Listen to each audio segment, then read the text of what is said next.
நம்ம மீனவர்கள் படுற இந்த கஷ்டத்தை எல்லாம் பார்த்து ஒரு பெருசா ஒரு கடிதம் ஒண்ணு எழுதிட்டு அதுக்கப்புறம் கப்சிப்னு சைலண்டா போறதுக்கு நாம ஒண்ணு இந்த கபட நாடக திமுக அரசும் கிடையாது.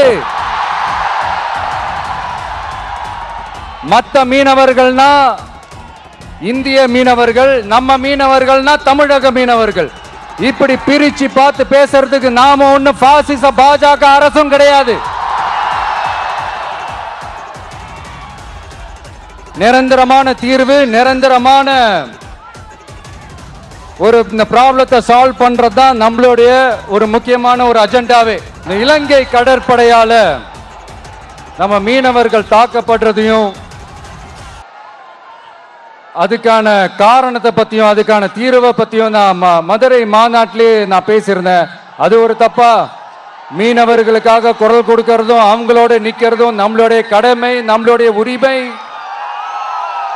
நான் என்ன இன்னைக்கு நேத்தாங்க அவங்களுக்காக குரல் கொடுக்கிறேன். இதே நாகப்பட்டினத்துல 14 வருஷத்துக்கு முன்னாடி 2011 February 22 இதே நம்ம மீனவர்கள் தாக்கப்பட்டதை கண்டிச்சு ஒரு பொதுக்கூட்டம் ஒண்ணு நடத்தணும் இல்லையா? இந்த விஜய் களத்துக்கு வர்றது ஒண்ணு புதுசு இல்ல கண்ணா. எப்போ எப்போ எப்போ வந்தாச்சு.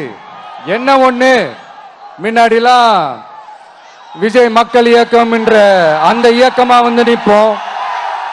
இப்ப தமிழக வெற்றி கழகம் என்ற அந்த ஒரு அரசியல் இயக்கமா நிக்கிறோம். அவ்வளவுதான் வித்தியாசம்.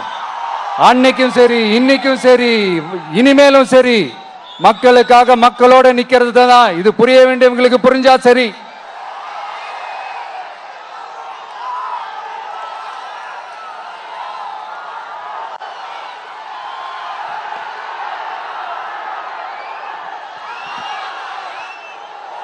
மீனவர்களுக்காக குரல் கொடுக்கிற இதே சமயத்துல நம்ம தொப்புள் கொடி உறவுகளான ஈழத் தமிழர்கள்,